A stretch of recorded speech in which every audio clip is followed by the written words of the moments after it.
Porque é muito importante que a gente leia as Escrituras, mas a gente precisa ler e compreender, né?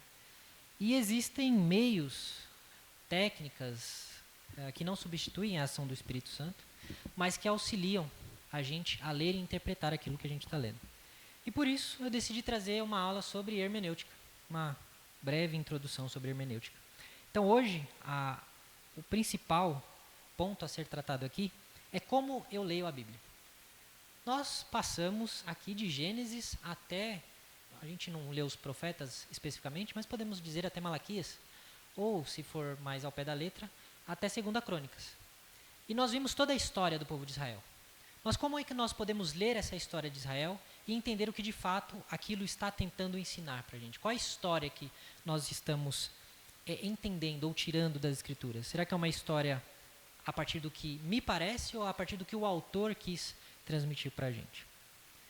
Então, o que é hermenêutica? Pode passar.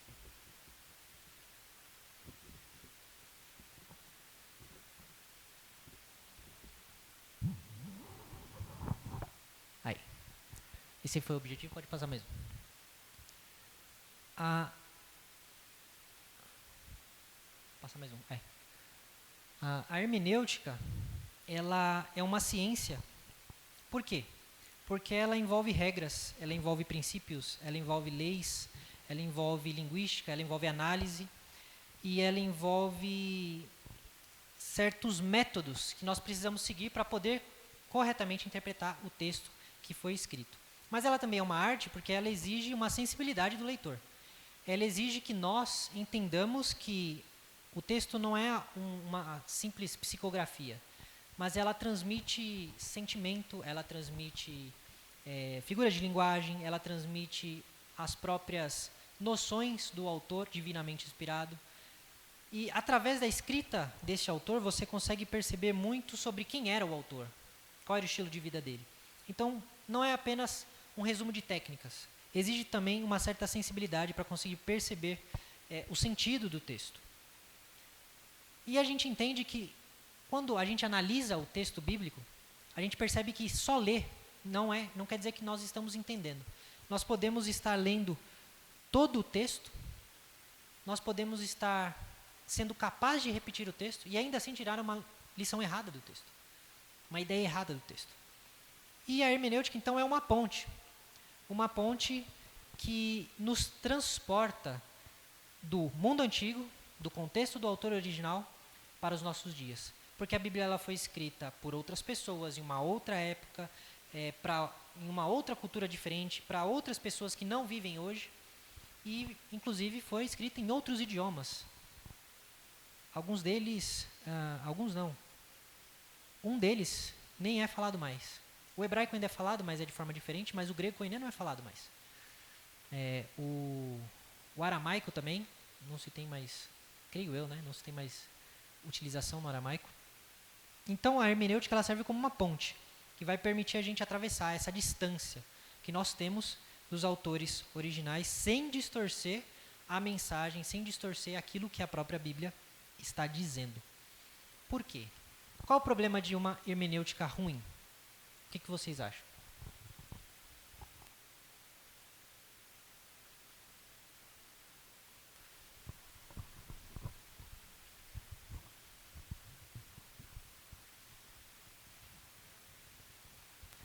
Interpretações erradas. Porque se eu parto de regras ruins ou de pressupostos errados, eu chego a uma conclusão errada. É questão de lógica até.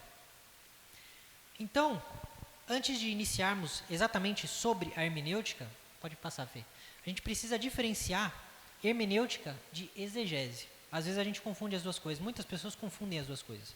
São duas palavras um tanto difíceis, mas que são complementares, mas não são a mesma coisa. A hermenêutica é como se fosse um livro de receitas. Pense, eu detesto cozinhar, mas vamos imaginar que todos nós amamos cozinhar. Pense na hermenêutica como um livro de receitas. O livro de receitas vai te dizer como fazer determinada coisa, determinado prato, quais são as técnicas que você deve fazer, se você deve deixar por 30 minutos, 40 minutos, se deve levar a banho-maria, se deve ser assado, frito, enfim. Ela traz regras para a produção de um prato. A exegese é o ato de cozinhar em si. Você pega, usa as técnicas da receita, aquilo que a receita diz, e através da exegese você aplica na prática. Você entende o que o texto está dizendo. Então, enquanto um prepara para a leitura, o outro, de fato, faz com que você entenda o que você lê e você retira do texto o que ele significa. Outro exemplo que a gente pode usar é que a hermenêutica são como as regras do futebol. Impedimento, falta, bola na mão, etc. E a exegese é o jogar a partida seguindo as regras. Aplicar essas regras enquanto se joga. Beleza, próximo, Fê. Qual é o alicerce da hermenêutica? Qual é o princípio fundamental, o princípio formal pelo qual se estabelece a nossa hermenêutica? A Reforma Protestante estabeleceu que a Escritura é a única regra infalível de prática, estando acima da tradição e dos concílios e dos magistérios. Mas aí eu pergunto, e talvez já tenha um spoiler ali. Tem, né? A Bíblia é a única regra de fé? Sim? Quem mais? Sim? É a única regra de fé? Nós não cremos, então, por exemplo, nos nossos catecismos? E na nossa confissão de fé? Sim. Enquanto sistemas fiéis de exposição da palavra de Deus, exatamente. mas não substitutos a ela. Não substitutos. Por isso, ela é a única regra de fé e prática. Isso. Perceba que existe uma sutil diferença em dizer que a Bíblia é a única regra de fé e dizer que a Bíblia é a única regra de fé infalível. É isso que os exegetas e os estudiosos da hermenêutica, eles fazem questão de afirmar isso. Por quê? A Bíblia não é a nossa única regra de fé, embora seja a única regra de fé infalível, porque somente a Bíblia é inerrante. A confissão de fé pode errar. Inclusive, ela declara isso antes de iniciar a sua exposição. Os catecismos, a mesma coisa. Mas eles também são regra de fé. Porque, por exemplo, nós batizamos os nossos filhos, porque nós cremos que a Bíblia se ensina. O batista não crê dessa forma. Então, ele não crê nessa regra de fé, embora nós creiamos. E está tudo bem. Por quê? Porque o catecismo e a confissão não é a Bíblia. Mas a Bíblia também não é a única regra. Tiramos o fé daí. Ela não é a única regra de prática. Por quê? Nós temos a Constituição da IPB, que serve como uma regra de conduta para nós, que somos presbiterianos. Nós temos a Constituição do nosso país, que serve como uma regra de conduta, de prática.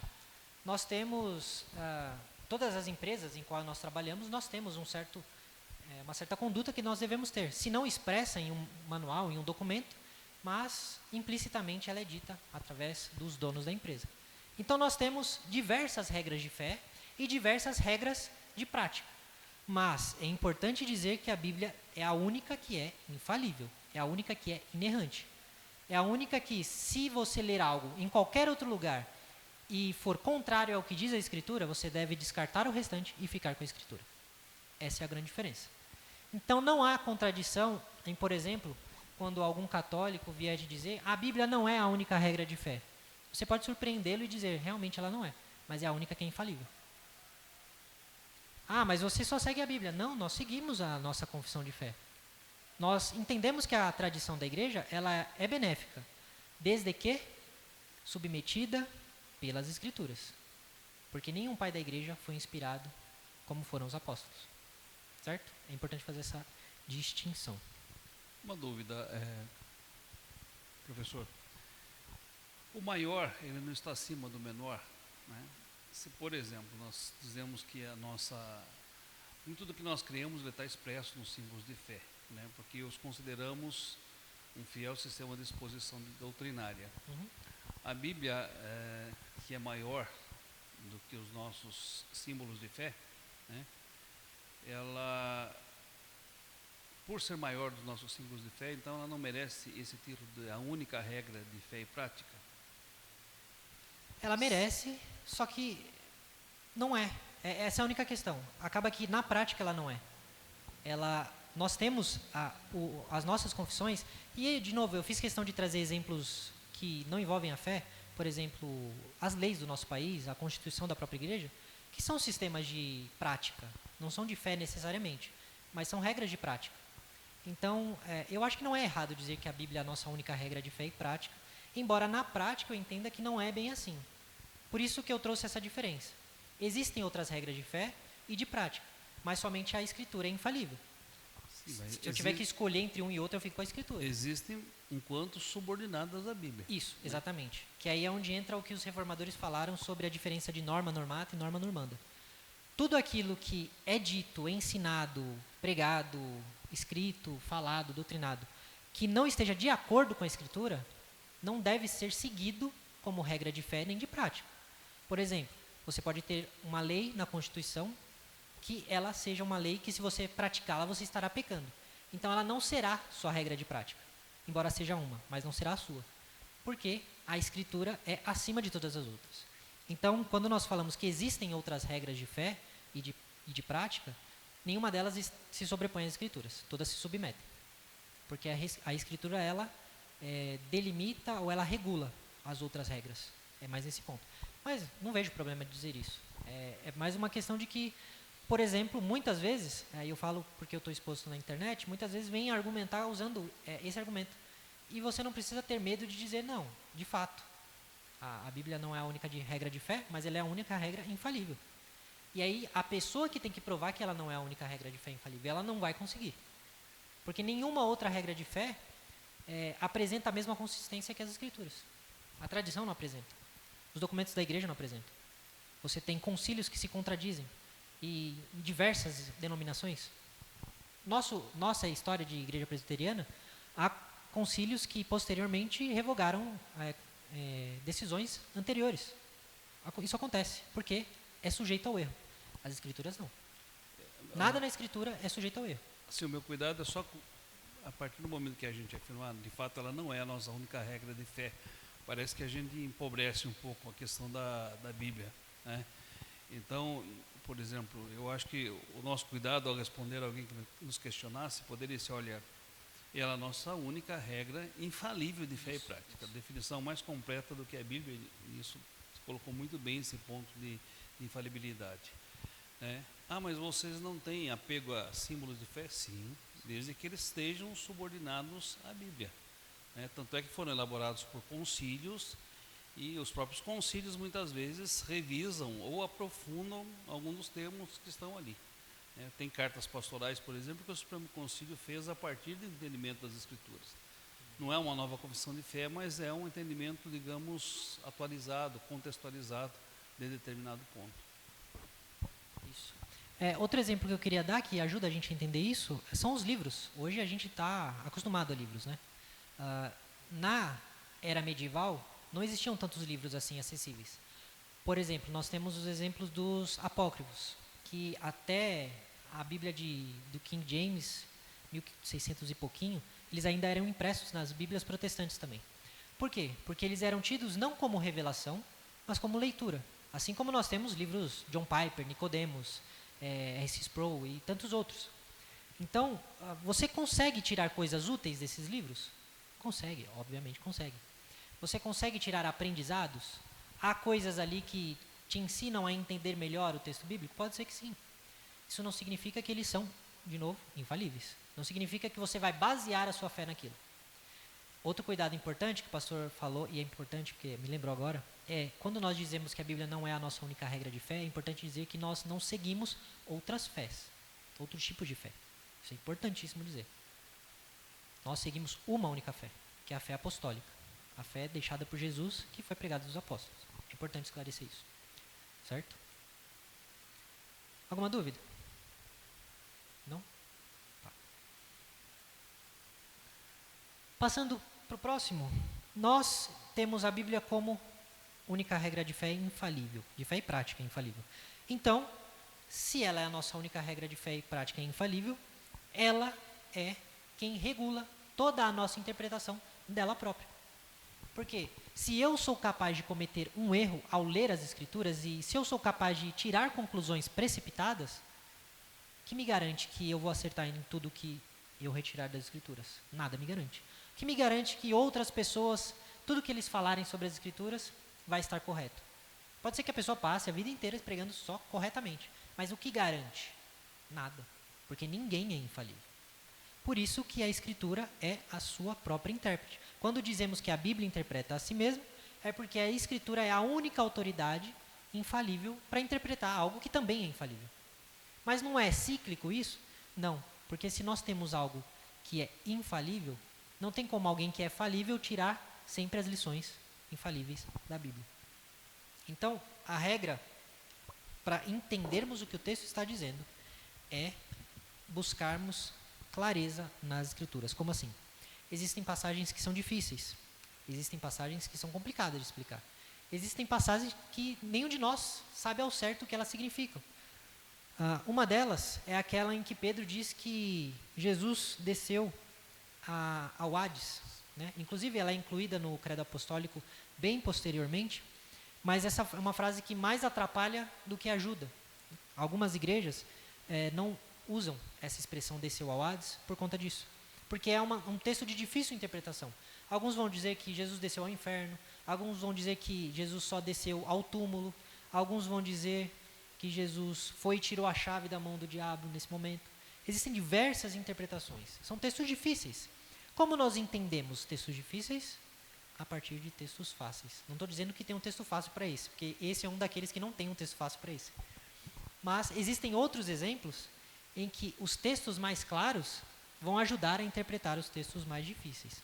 É um versículo que colabora com isso, é o seguinte, 2 Pedro 3, 14 e diante.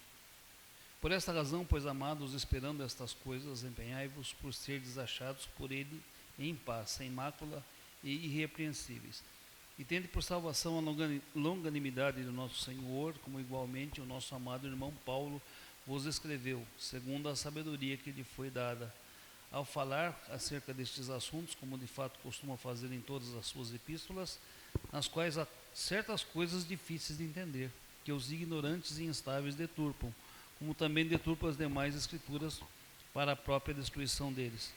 Vós, porém, amados, prevenidos como estáis de antemão, cautelai-vos, não suceda que, arrastados pelo erro desses insubordinados, descaiais na vossa própria firmeza.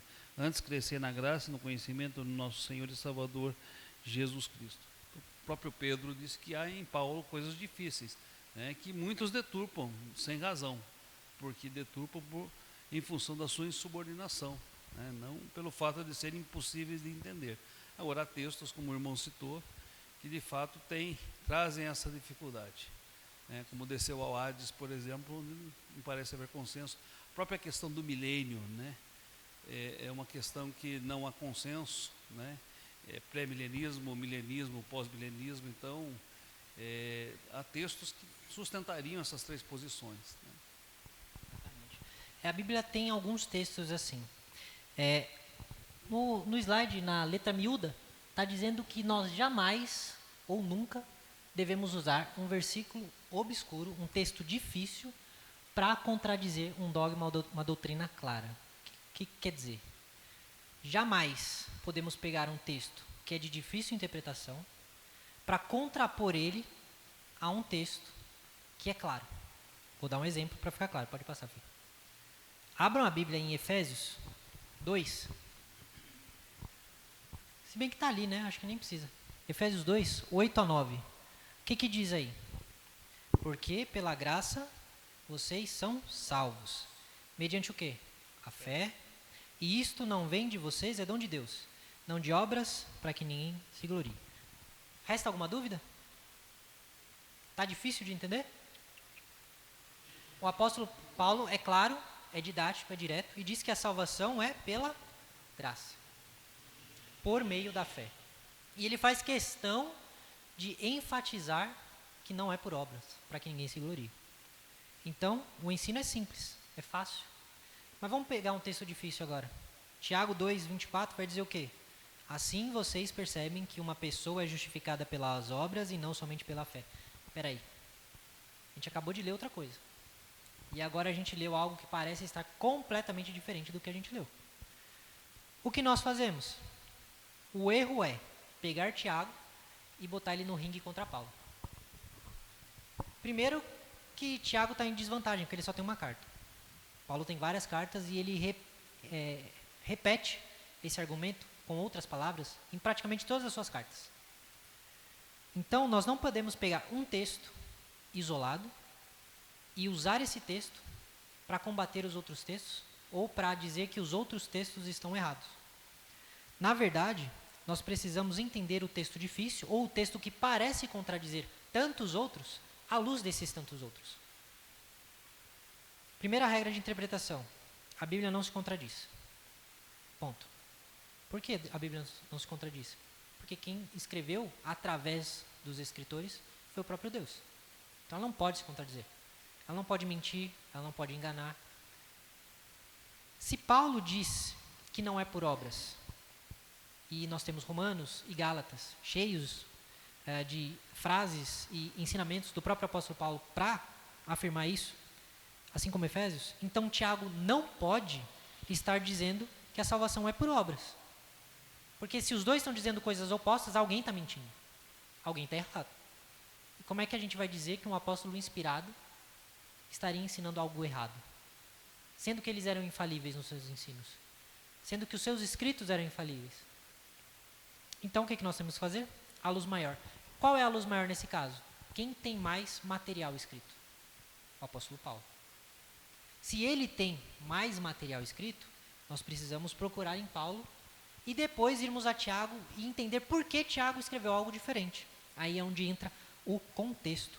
Quando nós olhamos o contexto, nós descobrimos que eles estão tratando dois problemas completamente diferentes. Paulo está combatendo o legalismo. Ele está tentando explicar como um pecador é aceito por Deus. Como que nós somos salvos? É porque eu cumpro a lei? É porque eu faço minhas obrigações? É porque eu vou na igreja todo domingo? Não, eu sou salvo por Cristo, mediante a graça, somente pela fé. Tiago, ele está combatendo um outro problema. E quando nós lemos a carta de Tiago desde o começo, e ajuda a ter uma Bíblia de estudo por causa disso, porque ela traz o contexto da carta, nós entendemos que quando ele escreve isso, ele está combatendo pessoas que leram o que Paulo escreveu. Ah, somos salvos pela graça. Então eu posso viver como eu sempre vivi? Ou eu não preciso demonstrar nada, não preciso fazer nada. Minha vida deve permanecer como ela sempre esteve, porque eu sou salvo pela graça. Tiago vai combater esse pensamento. E combatendo essas pessoas, ele vai dizer: a fé que vocês estão demonstrando é uma fé morta, é uma fé falsa. Porque aquele que é salvo pela graça, como o apóstolo Paulo disse, ele demonstra obras. E as suas obras os justificam, não perante Deus, mas perante os homens. Porque elas atestam que esse homem foi salvo. Porque agora ele age como uma pessoa salva. Então o que Tiago quer dizer para nós é como nós provamos que a nossa fé é real diante das pessoas. Pelos frutos, pelas obras que ela produz.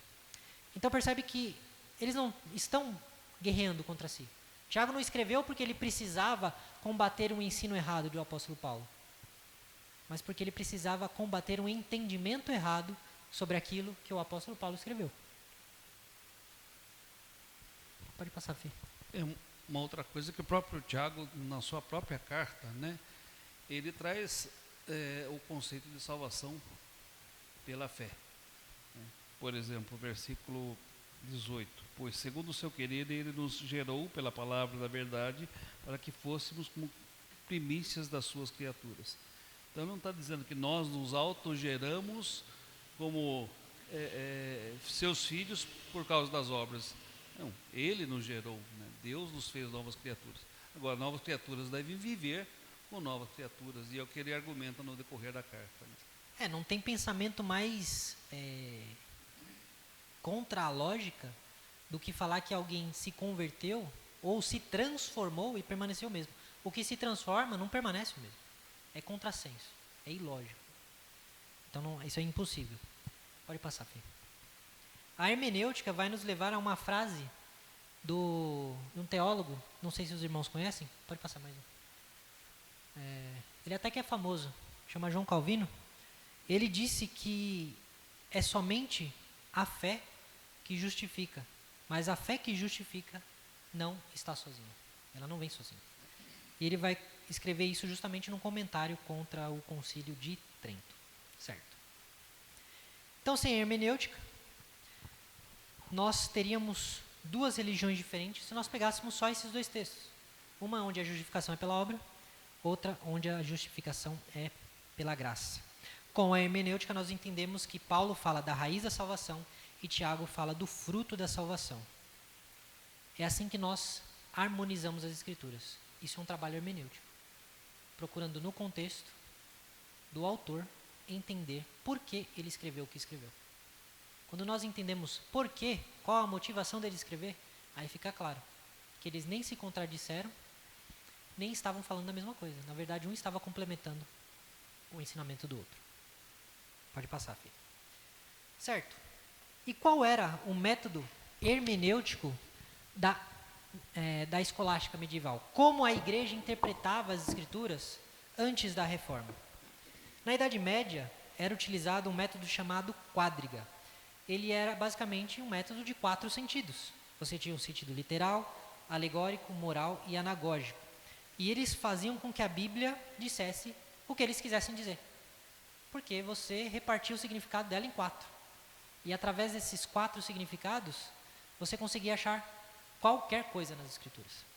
O sentido literal, que é o sentido que nós mantemos, inclusive, até hoje, é o sentido histórico do texto.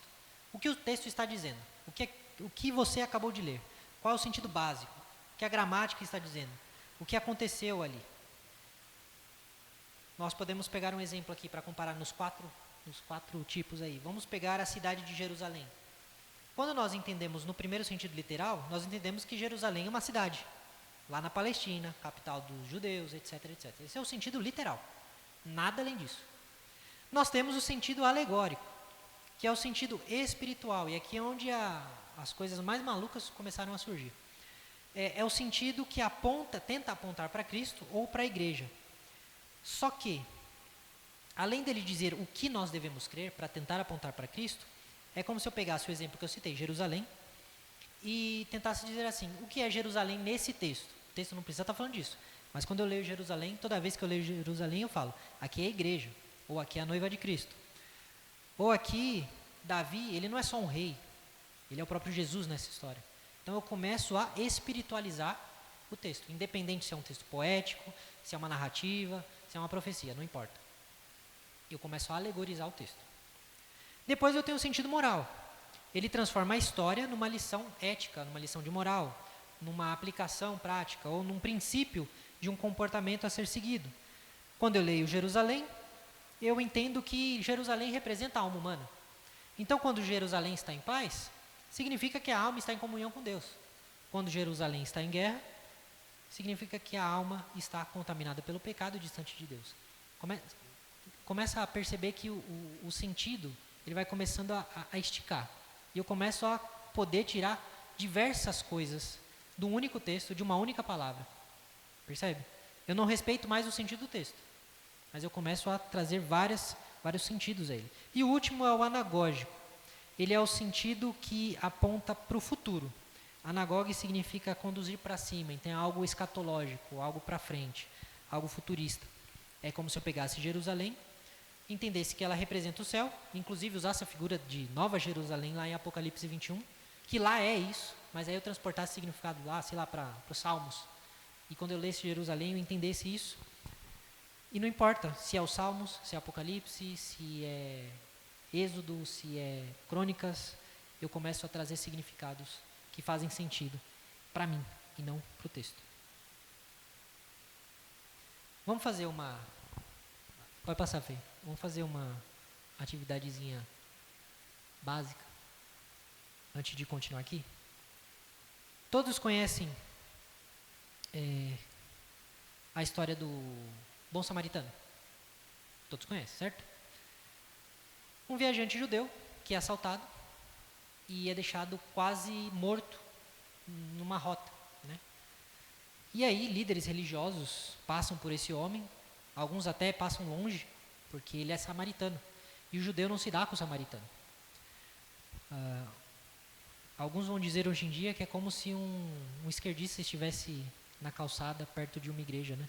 E tem algumas pessoas que não o resgatariam por ter a sua ideologia, a sua fé, a sua crença diferente da nossa. E aí esse estrangeiro estava lá, e quando o samaritano chegou, que era alguém abominável para o judeu, ele fez melhor do que o judeu. Ele ajudou aquele homem. Qual é o ponto de Jesus? Quando ele diz, vai e faça o mesmo. O que Jesus queria dizer? Que nós devemos fazer o bem até os nossos inimigos. Até É os no inimigos. caso do samaritano que ajudou um judeu. Isso. Quer dizer que se a gente encontra um satanista caído a ponto de quase morrer na rua, é nosso dever ajudar. Com certeza. Não importa se ele adora o diabo. É nosso dever ajudar. Jesus, então, está ensinando sobre amor ao próximo. Quem é o próximo? Todos. Inclusive quem te odeia. Ou quem é seu inimigo. Só que se a gente pega o sentido alegórico, nós temos um exemplo de Santo Agostinho, por exemplo, que ele pega cada detalhe dessa história e transforma num símbolo.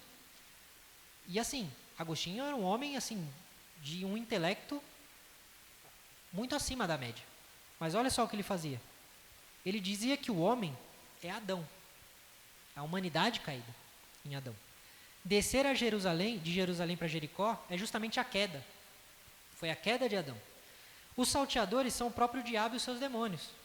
Tirar as vestes e espancar é o diabo tirando a imortalidade e ferindo a natureza humana. Olha só o que virou o texto.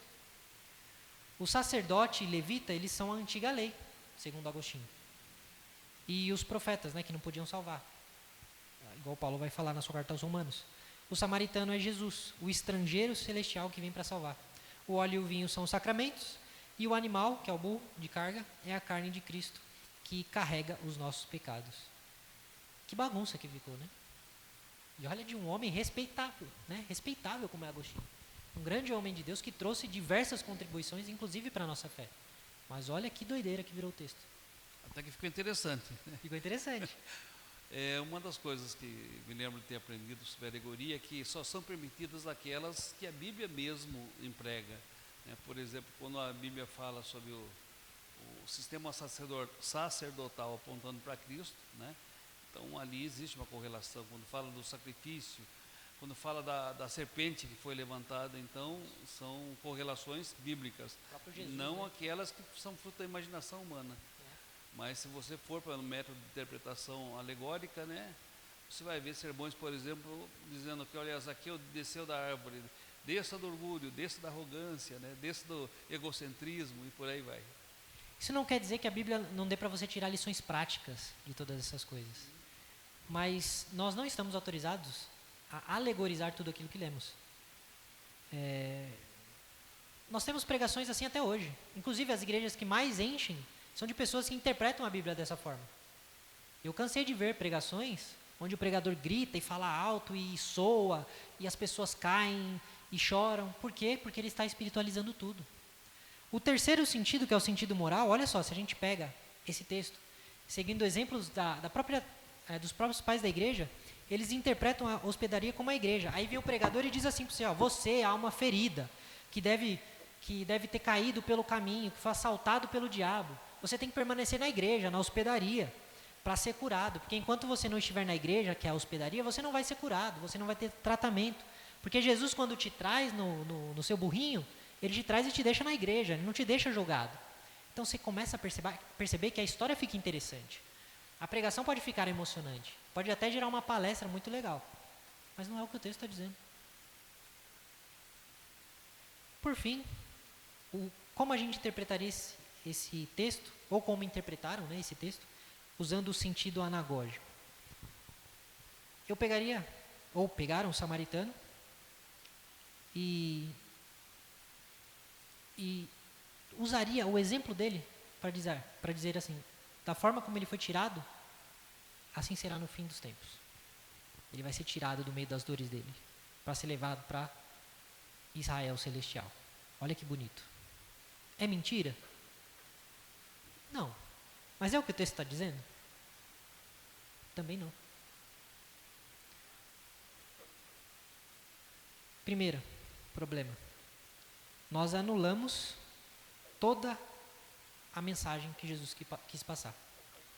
Jesus contou uma parábola para responder a pergunta, e ele responde uma pergunta para contar essa parábola. Olha que falta faz o contexto. A pergunta é, quem é o meu próximo?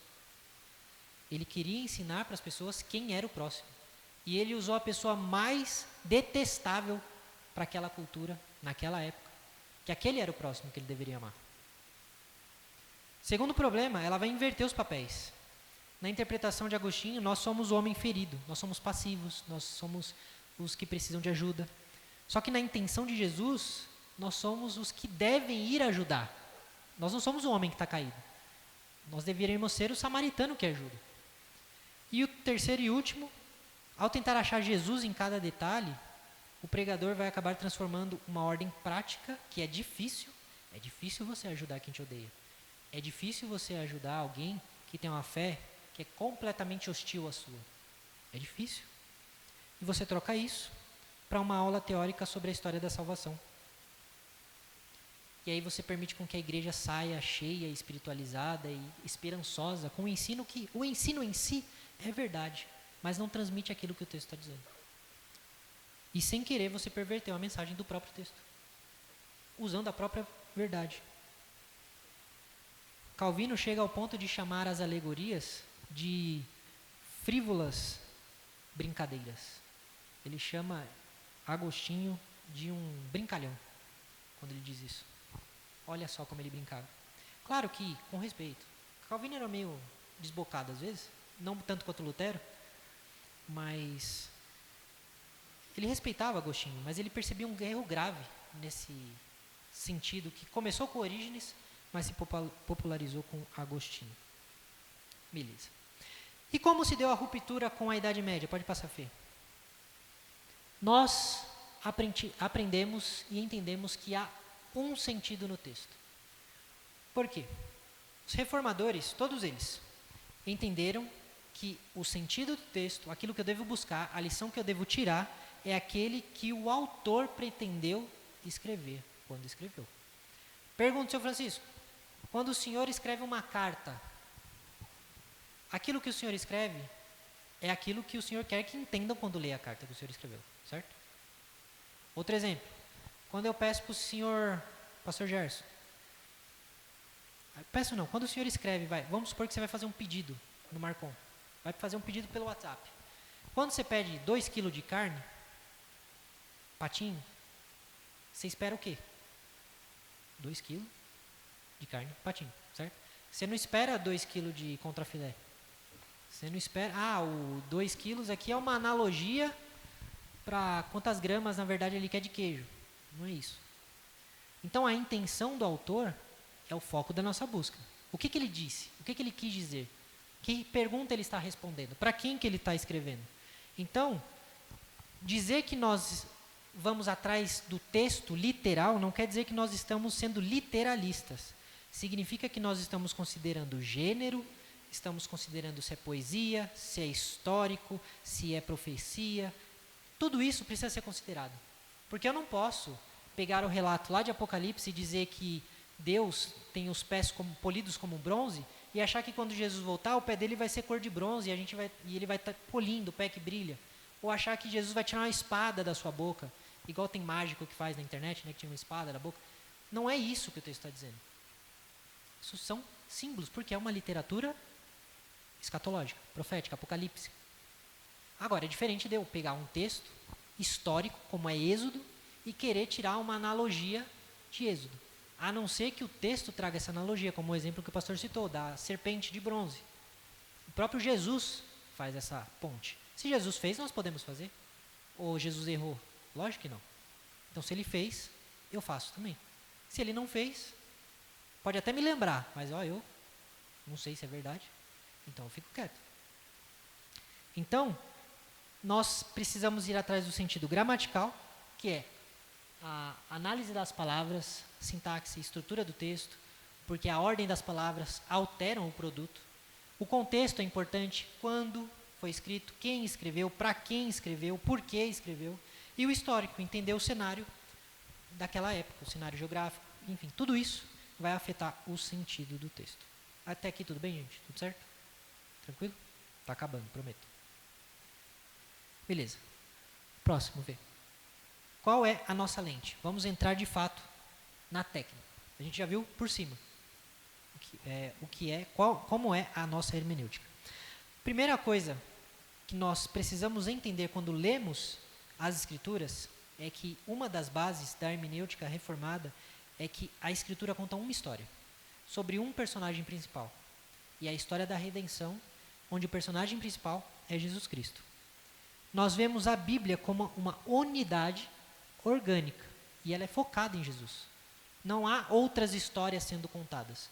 Toda a história que nós lemos, ela está dentro desse contexto. Às vezes a gente acha que a Bíblia é um monte de história junta. Tem história de Davi, história de Abraão, história de Noé, história de Moisés. Não, todas as histórias que estão na Escritura fazem parte de uma história maior, que é a história da redenção centrada em Jesus Cristo. Esse é o enredo do livro. Então o Antigo Testamento não é cancelado, mas ele cumpre-se em Cristo. As promessas e sombras que lá estavam, elas não acabaram, não caducaram, mas encontram a sua realidade plena no Novo Testamento, na pessoa de Jesus. Certo? Tranquilo? Próximo. Significa que nós, então, não alegorizamos nunca, ou não temos tipos nenhum, não fazemos comparações nenhuma? Não. Nós precisamos fazer a diferença de alegoria com tipologia. O que é a tipologia? Tipologia é isso que vocês estão vendo na imagem. Ó. A pomba não apareceu ali, mas ela tá bem discreta, mas tem uma pomba ali. Ó. Se você olhar direitinho, tem os pezinhos. Isso aqui é tipologia. São imagens que a Escritura usa para transmitir um ensinamento, uma verdade, ou para falar, por exemplo, de Deus. Nas Escrituras, quando lemos Cordeiro de Deus, quem é o Cordeiro de Deus? Jesus. É uma tipologia clara das Escrituras, que inclusive nós usamos. Por quê? Porque a Escritura faz uso disso. Quando nós vemos, por exemplo, esta mão levantada aos céus, com os dedos apontados para o céu, o que isso significa? Deus Pai. O Salmo direto usa a figura do quê? Suas mãos estão sobre tal lugar, suas mãos estão sobre mim. Por isso que nós somos terminantemente contra qualquer imagem de Deus. Por quê? Porque Deus não se revelou através de imagens. Inclusive, ele proíbe que o faça. Mas ele mesmo se coloca em certas imagens para se mostrar aos seres humanos. E uma dessas imagens que ele utiliza é o cordeiro, e a outra é a mão poderosa do Senhor. E a outra que nós temos aqui, inclusive tínhamos até alguns anos atrás, a pomba, que é o Espírito Santo. Então, todas esses desenhos, essas figuras, são tipologias. Por quê? As tipologias, elas são históricas. Todas elas aconteceram. Todas elas foram feitas. E elas apontam todas para um outro momento histórico, ou para uma outra pessoa histórica. Ou para Cristo, ou para a cruz, ou para um outro cumprimento. A alegoria é diferente. Ela é um método de interpretação que busca um sentido oculto. Ela não usa uma figura de linguagem que está na Escritura. Mas ela procura coisas ocultas dentro do texto para tirar ensinamentos que o próprio texto não está dando, pelo menos não literalmente. Então, há essa grande diferença. Eu estou meio que procurando código. Estou procurando coisas difíceis de entender na alegoria. Quando na tipologia, estou apenas aplicando aquilo que a Bíblia, através de símbolos, tenta explicar sobre uma realidade espiritual maior. Próximo. Outra coisa que nós precisamos levar em consideração com relação à hermenêutica é a nossa atitude. Qual deve ser a nossa atitude ao aplicar a hermenêutica? Existe uma frase em latim que é orare et labutare. O que isso significa? Orar e trabalhar. Labutare vem de labuta, né? Aliás, gerou labuta e labuta trabalha. O que isso significa? Que a técnica acadêmica sozinha não resolve. A técnica pela técnica, ela é insuficiente. Ela te dá uma boa noção. Ela te dá um entendimento correto de fatos, de histórias. Por exemplo, hoje eu não vejo mais tanto, mas eu já assisti muitos vídeos do Pondé, um filósofo, um professor de filosofia, que quando ele fala da história das Escrituras, da fé cristã, daquilo que a Bíblia ensina, ele fala muito melhor do que muito pastor. Porque ele sabe das técnicas hermenêuticas, ele conhece a Bíblia, ele conhece o que o livro sagrado diz, mas é só isso. Ele só sabe a teoria. Porque ele mesmo não crê, ele é ateu. Então não basta a técnica, nós precisamos também do quê? De orar. Nós precisamos do Espírito Santo Porque a técnica pela técnica vai ser letra vazia. Não vai transformar o nosso caráter. Não vai transformar o nosso entendimento. Não vai fazer aquilo que Paulo manda que nós façamos, que é renovar a nossa mente. Nós não vamos conseguir renovar a nossa mente se nós apenas lermos sem o entendimento que o Espírito Santo traz para nós. Por isso que a hermenêutica ela precisa estar alinhada também a uma vida de devoção e de piedade. Deixa eu ver se eu coloquei ali. Só orar sem estudar vai levar ao fanatismo. Ou vai levar ao misticismo. Isso é muito comum. Só que só estudar sem orar pode me levar ao ceticismo. Porque eu estou desvinculado da espiritualidade. Então as duas coisas precisam andar sempre juntas na minha tentativa de ler o texto bíblico. Acho que esse é o último. Último. Pode passar, Fê. Qual é então o objetivo da hermenêutica? Ele traz dois objetivos principais. O primeiro é a pregação expositiva. Por quê? É natural que ao aplicarmos as técnicas da hermenêutica, ao buscar o sentido do texto, a usar corretamente as tipologias que o texto faz, a tentar entender quem escreveu, quando escreveu, para quem escreveu, isso nos leva a uma pregação expositiva, se nós formos pregadores, ou a um entendimento de uma pregação expositiva, porque o texto está pregando para mim. Então ele me leva ao sentido do texto. O que o pastor, o que todos aqueles que vêm pregar aqui fazem domingo após domingo, é te mostrar o que o texto está dizendo, o que Deus, através do texto, está te dizendo. E a hermenêutica, um dos objetivos dela é esse, fazer com que você entenda o que o texto está dizendo. Mas não é só isso, porque não adianta eu entender o que o texto está dizendo. A hermenêutica também me leva a glorificar a Deus, a adorar a Deus. E é aí onde entra a espiritualidade. O fim de toda interpretação correta não é só crescer o crânio, é adorar e dar glória a Deus. É glorificar a Deus. Porque somente através da leitura das Escrituras e da adoração a Deus pela correta interpretação das Escrituras, que eu sou capaz de transformar a minha vida e cumprir aquilo que é dito lá em 2 Timóteo. O que é dito em 2 Timóteo 3, 16 e 17? Que toda a Escritura é inspirada por Deus e útil para ensinar, para corrigir, para instruir, e eu não vou lembrar de cabeça todos os íris, para que todo servo de Deus seja plenamente habilitado para toda boa obra. E ela diz que para que nós sejamos perfeitos. Quando a Escritura diz que ela por si só serve para que sejamos perfeitos e habilitados para toda boa obra, significa que ela por si só é suficiente. Ainda que nós tenhamos outros livros e outras coisas que sejam proveitosas, se tudo fosse tirado e nós tivéssemos apenas as Escrituras, ela por si só seria suficiente. Por isso que dizemos somente a Escritura. Só ela basta para que eu seja corretamente educado nas doutrinas de Deus, na fé em Deus, em quem Deus é, em quem eu sou, e por aí vai. E nisso nós somos corretamente capacitados a glorificar a Deus. Amém? Alguma dúvida? Acresce? Não? Eu queria... diga.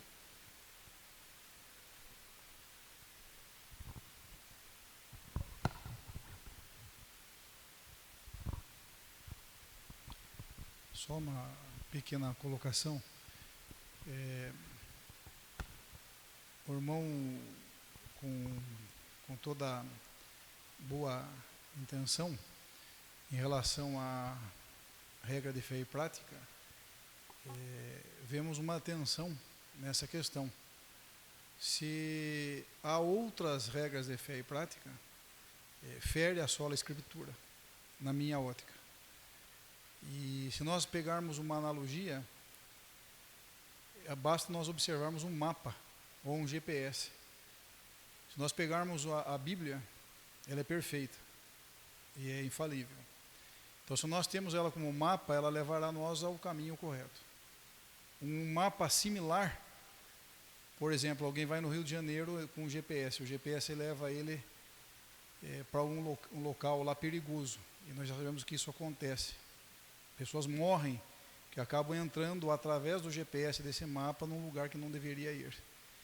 Então, eu observo essa questão dentro da minha visão, que a Bíblia nunca deixará de ser a única regra de fé e prática. Se há compêndios e outras coisas que auxiliam, não deixam de ser auxiliares. E a Bíblia permanecerá sendo a única regra de fé e prática. Como bem diz o último versículo de 2 Timóteo, capítulo 3.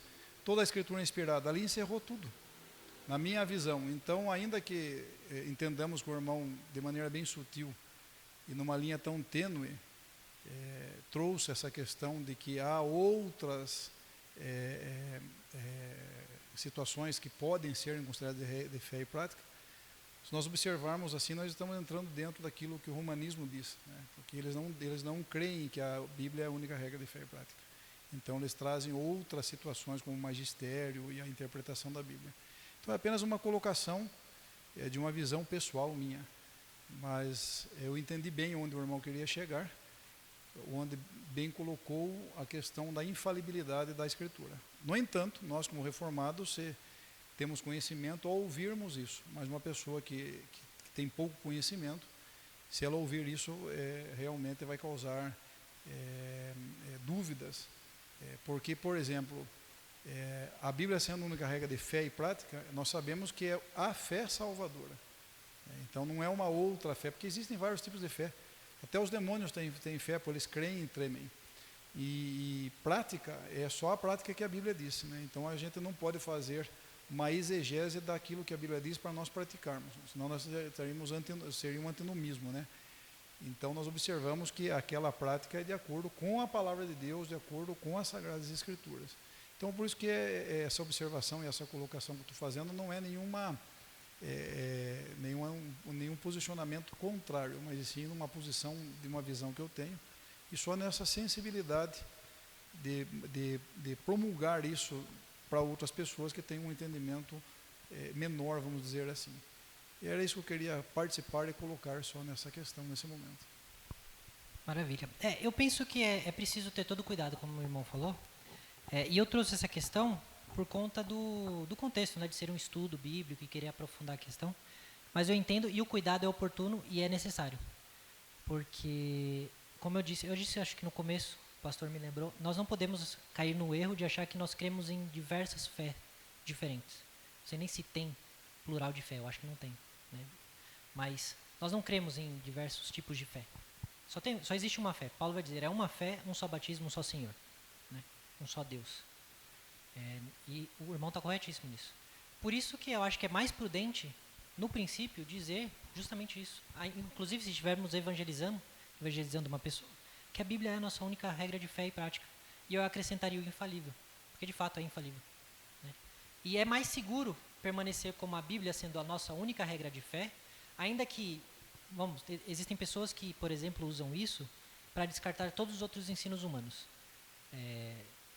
Muitas igrejas não adotam catecismos, confissões de fé, justamente por causa disso. Elas entendem que só a Bíblia é a regra de fé e prática. O que os homens escreveram não importa.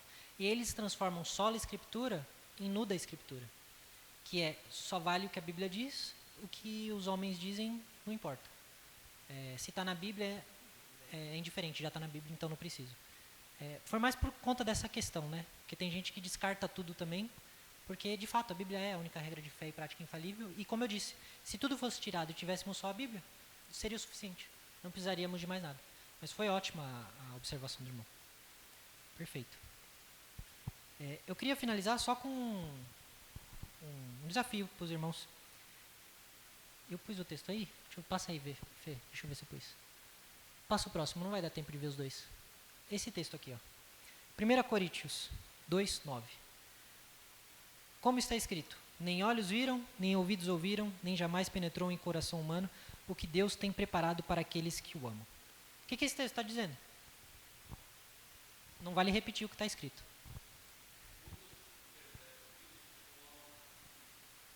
Muitos interpretam como o futuro. De fato.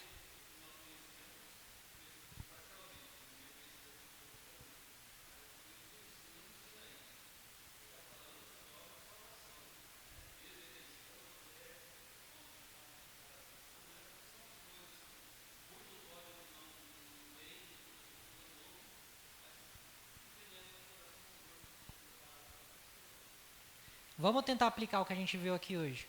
Porque perfeito, o pastor colocou muitos pregadores vão dizer que a bênção financeira, o casamento, promoção, vai vir nesse ano, 2026, agora será o ano da bênção. Será o ano da virada da sua vida.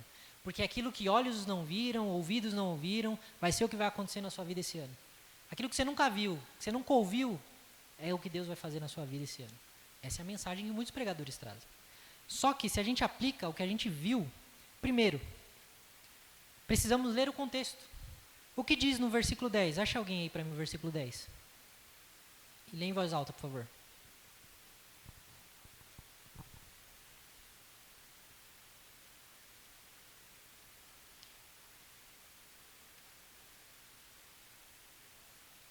Primeira Coríntios 2, versículo 10. Deus, porém,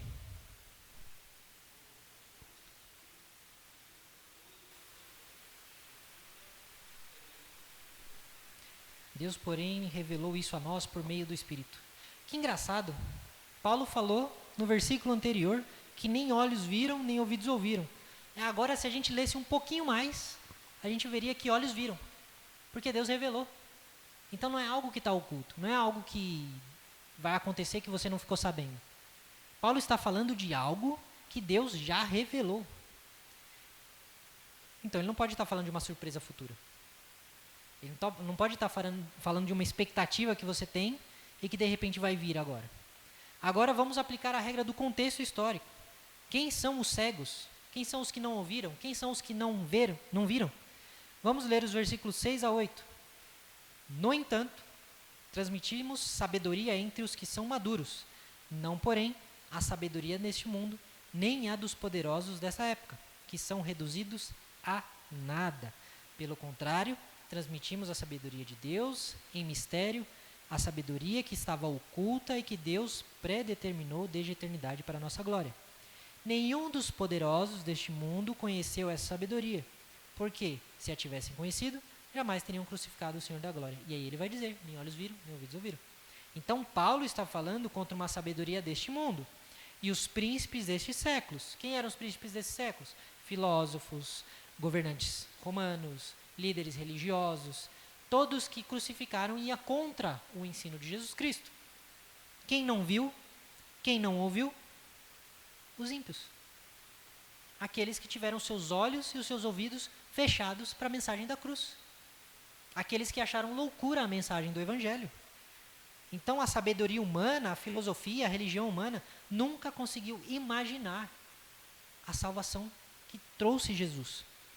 Nunca passou pelo coração, nunca subiu ao coração humano que Deus se encarnaria, seria humilhado e morreria na mão daqueles que Ele criou para salvar essas pessoas. Tanto é verdade que até hoje muitos acham isso loucura. Não faz sentido. Por que não faz sentido? Porque nunca subiu ao coração humano. Nunca olhos viram, nunca ouvidos ouviram essa mensagem. Porque não era plano humano. Era plano de Deus. Era plano de Deus salvar o mundo através do Messias crucificado. Como a gente aplica essa regra? Última regra da hermenêutica. O que essas coisas maravilhosas que Deus preparou e o que a gente já recebeu? Nós precisamos entender, fazer as perguntas certas para o texto. O que são essas coisas? Do que Deus está falando? Como vimos, o Evangelho, a graça, o plano da salvação. É isso que Deus revelou e que agora os nossos olhos veem, que agora os nossos ouvidos ouvem, domingo após domingo, quarta após quarta, o Evangelho de Cristo. É isso que nos é revelado e é isso que nós recebemos. Então, o texto não está prometendo carro, não está prometendo prosperidade, não está prometendo nada além da salvação em Cristo. Viram só? Quando nós aplicamos técnicas, métodos de interpretação e passamos a tentar entender o que o autor explica e o que ele quer dizer, fica mais fácil de entender. E fica mais belo ainda o ensinamento, porque é um ensinamento direto do próprio Deus, não da nossa cabeça. Certo? Alguma dúvida? Então, se é isso, eu gostaria de pedir para o nosso querido reverendo pastor Gerson estar orando para a gente encerrar.